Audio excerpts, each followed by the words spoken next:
Радіо на дотик. На дотик. Hello, everybody. Today we continue the informational digest from Zaporizhia, Ukraine. And today we have a special guest from Canada. His name is Valery. He's absolutely special to us because he was actually born right here, not very far from where we are on air right now. Valery, would you like to greet everybody who listens to us, and maybe you could introduce a little bit where you from in Canada and how you get there? Well, hi everybody, and thank you for having me. It's a privilege to be part of your broadcast. Well, first of all, I'd like to tell you that the whole world is watching this war. And the whole world was shook by the events of February 24th. And the whole world is watching and admires the courage and bravery of the Ukrainian people. And this is historical events. And although it may take time, but I have no doubt that Ukraine will prevail, and soon Ukraine will be rebuilding the country.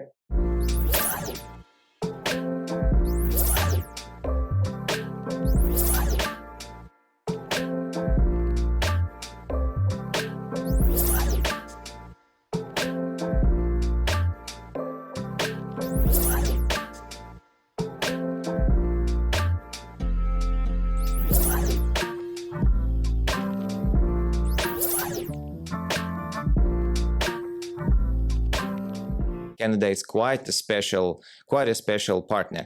Now, after the February 24, what do you feel among the Canadians about the Ukraine, and even right now, when half a year we're in this very tough war, we are worried here in Ukraine that people, our partners, Canada, one of the special partners, that they get tired with helping Ukraine. What do you feel there in Canada? Are your countrymen getting tired? Your government officials, etc.? No, I don't think there is anybody getting tired. I can say you one fact. You can see on the streets of Edmonton, you can now see more Ukrainian flags than Canadian flags. Really? So that tells a lot, right? This is quite special, and this is the first time you can see the flag of different country on the streets of the, not only Edmonton, but also all around the country. You can drive through the Edmonton or through other cities, and you will see a lot of Ukrainian flags, even on the countryside. Okay, so that's a sure message that Canada, at least Canada, is far from being tired. Do you yourself can also tell about the following thing? How about your economy? Because what we keep hearing from different experts, international experts, that even if the average people in the countries that support us, even if they still feel empathy, etc., but the economically, the governments will be unable to continue to keep up with helping Ukraine. What is your focus on that, and how do you see the situation in the world, even when it comes to high inflation that hit many of the developed countries? Is that worrisome? Well, if we're talking about help to Ukraine,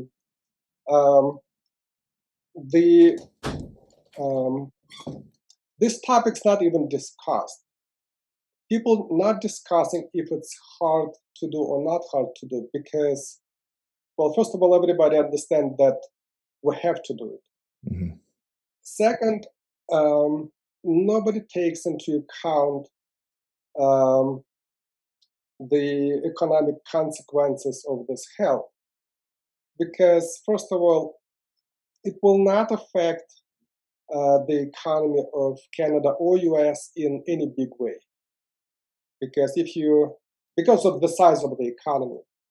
The size of the US economy and the Canadian economy is much larger than Ukrainian economy. And if you compare the help in dollar terms to GDP, domestic gross product, or to our economic output, it's not that significant. Mhm. And how about natural resources? Of course, well, you are in Alberta, and then this province is an oil producer. But on the overall, Canada, how well is Canada supplied energy resources wise? Well, Canada is a big exporter of energy. Mhm. And the problem of Canada is how to export more. Mhm. So there is no lack of the energy in Canada. Alberta has the second largest oil reserves in the world. Mhm. It's in the form of the oil sands, so it's not conventional oil, and it's actually mining operation when you have to mine the oil sand and then process it into the oil products. But the reserves of the oil sands are huge, So even if the production will increase, still it's enough oil reserves for probably the next 100 years. Mhm. Then let me pick up from here. We already discussed, and believe me, it is absolutely special. It lifts up our spirits in Ukraine, knowing that Canada stands at our side and is very faithful. Actually, I mean, it is very special to feel not abandoned during this difficult time and the challenge for Ukrainians. Also, we do see that Canada delivering a lot of military relief, which is also absolutely important for our country. And Canada was doing that even before, training, etc. But I mean, it has increased. The help coming from Canada has increased. Now, do you see anything else what Canadian-Ukrainian cooperation, how that can benefit Ukraine, and specifically maybe in the economic field, because I think this is where your major background is? Well, first of all, after the war, the whole world will be helping Ukraine to rebuild. And everybody will fight for the privilege to rebuild Ukraine. And Canada it's a resource-rich country. It has not only energy, but also agriculture, minerals, and lumber. So there are a lot of resources in Canada. And so what governments should do, the governments should support the private initiative in rebuilding the Ukraine, because it should not only, it could be guided by the governments, but the private initiative is quite important. And if the governments will not restrict private initiative in rebuilding and investing in the future Ukraine, that would give it the additional boost. Let me just ask you one more thing. When it comes to measures to help Ukrainian economy, of course, some funds will be involved on different. There will be different funds and different ways to deliver the funds, lending, etc. Of course, for sure, I know that there will be grant money. But the question is, do you think Canada can also help Ukraine to avoid the corruption factor? Because Canada is one of the most transparent countries in the world, and Ukraine, unfortunately, one of our vulnerabilities comes from the corruption problems. Now, since you were born here and then you spent years in Belarus, you know what we're talking about. So you have Canadian experience and you have experience from this part of the world. How do you see that thing?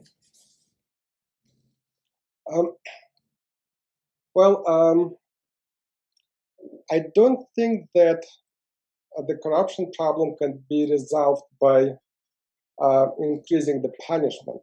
Mm-hmm. Although Canadian government and Canadian economy is more transparent, but it's not perfect. Mm-hmm. No, but for us, it's almost perfect. Right. Well, when you look at the West, then and you compare it with the East, so mm-hmm. you can obviously see the difference. Mm-hmm. I would say that there are better examples of fighting corruption than even Canada. For example, what Mikhail Saakashvili did in Georgia mm-hmm. had a better results, and this is one of the things you can learn from. Or you can take Singapore, for example. Mm-hmm. Why Singapore was successful in its economic development? Because of the small government. Because corruption is a synonym of a government. Mm-hmm. You will not find corruption in a private enterprise. And the smaller the government, then the smaller the less corruption you will have in the system. So the recipe of how to fight corruption are known, and it's quite simple. You just need to reduce the government. Generally speaking, government should not be involved in economy at all. And that eliminates corruption, because even if you put the smartest and honest people in the government, still over time you will have a corruption if you don't change the system. So what you need to do, you need to change the system, and the primary goal is just to reduce the government. And it will not only reduce the corruption, but also it will reduce the government spending. As I said, the recipe is known, and it's quite simple. What you need is the political will. Mm-hmm. Now, let me just ask you, have you yourself encountered corruption when you were doing business in this part of the world? I think you started business while in Belarus. Have you faced corruption yourself? Well,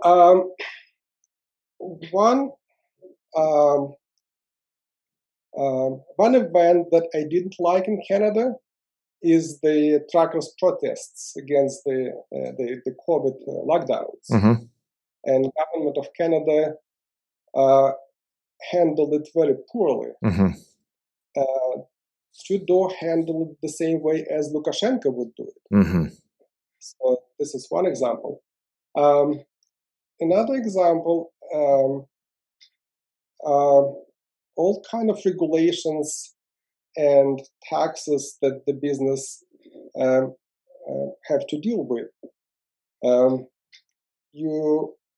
There are so many taxes on different levels, and for small business, it's not easy to survive with all the regulation and taxes. It's much better system that, let's say, in Russia or currently in Ukraine, but still, there is a room for improvement. There is a room for improvement. Very well. Now, but again, you yourself mentioned that you got your education at Belarus. And I think from what I've heard from a colleague and a friend of mine, you also started your business there in Belarus. Is that right? Do you remember those days? Were you a successful businessman in Belarus? Well, that was time of the collapse of the Soviet Union. Mm-hmm. And when the Soviet Union collapsed, all the business connections were destroyed, and that eliminated all the competition. Mm-hmm. And there were vast spectrum of different kind of opportunities. So that was a time of opportunities. And the government corruption was there, but the biggest problem was with the crime and mafia, criminal right? activity. Right. That was the biggest problem. On one hand, it's good when the government is not very functional because it cannot impose its will on the business or people. But on the other hand, when there is too much crime, that also presents the problem for everybody, including business. But normally, mafia is merged with government this or other way. So yeah, that's why it's called mafia, right? Right, that's why I call mafia. Really I see. Do you follow the news from Belarus? I think so. Okay. Yeah. Listen, it was very unfortunate for us that although Lukashenko, for years, he have been promising that Belarus will stay away from the war with Ukraine, and no, he promised us no attack of Ukraine from the Belarus soil. However, on February 24, things turned a different way. This was expected, actually. This was expected, and Belarus was not only just a faithful satellite, but they were actually even the vassal of Russia. And I do recall many conversations that it is, even if the world is unable to rebuke Russia and their invasive plans, they can still rebuke the Belarus. They can still at least try to put red lines or put enough pressure on Belarus to stay away from the war. And you probably have heard of the sanctions placed on Belarus, etc. But those sanctions were easily, it looks like at least those sanctions were easily avoided, and it didn't stop Belarus from joining Russia and taking part in the operation. This is another quite a concerning point for Ukraine even these days. What would you suggest? Is it still possible for international efforts to stop Belarus at least from more active participation in the war, and hopefully even to stop providing their land for the Russian troops? What would you say?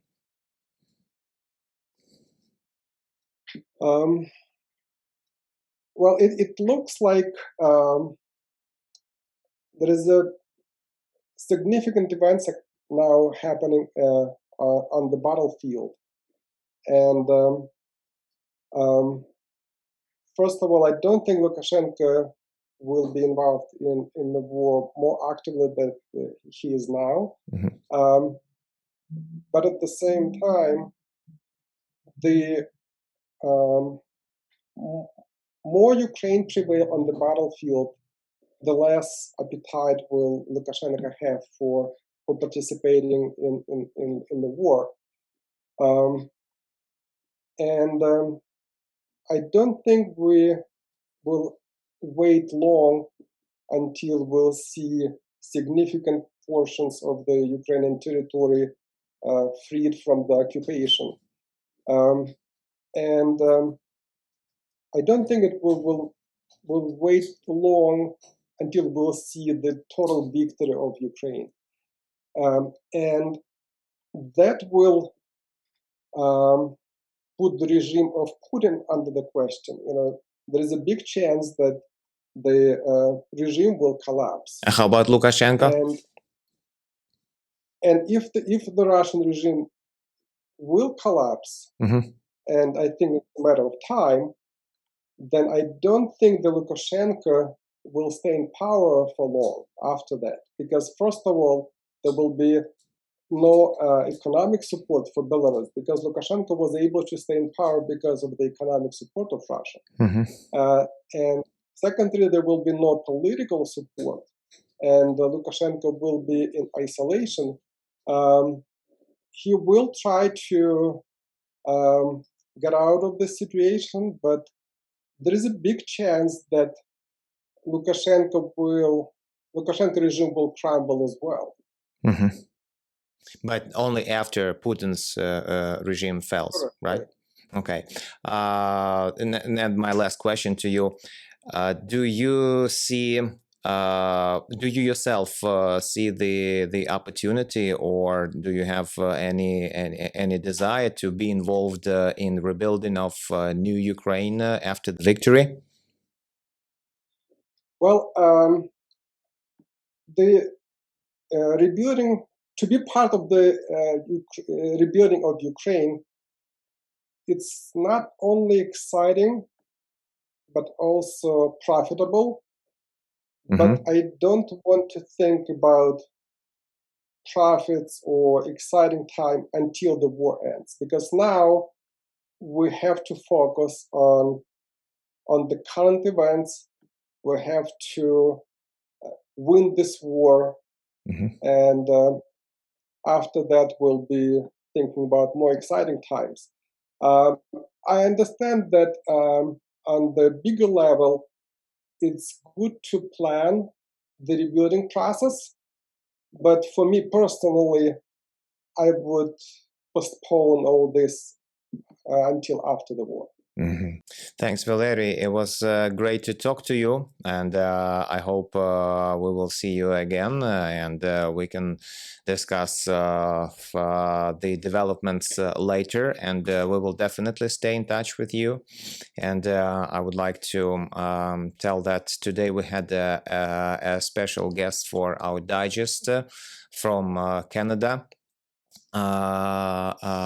And actually specifically from Edmonton, Alberta province, and he said he actually delivered a great message full of hope for the Ukrainians that Canada is not tired. Let me summarize. Canada is not tired of supporting Ukraine, and Canada will stand with us as long as we need it until the full victory.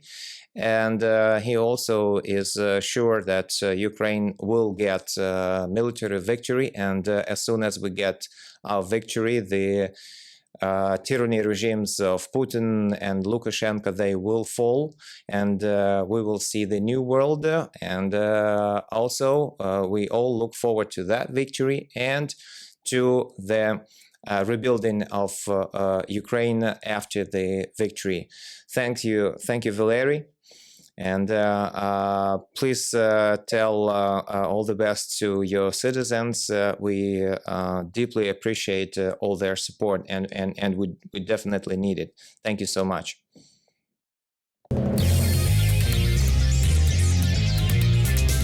Радіо на дотик. На дотик.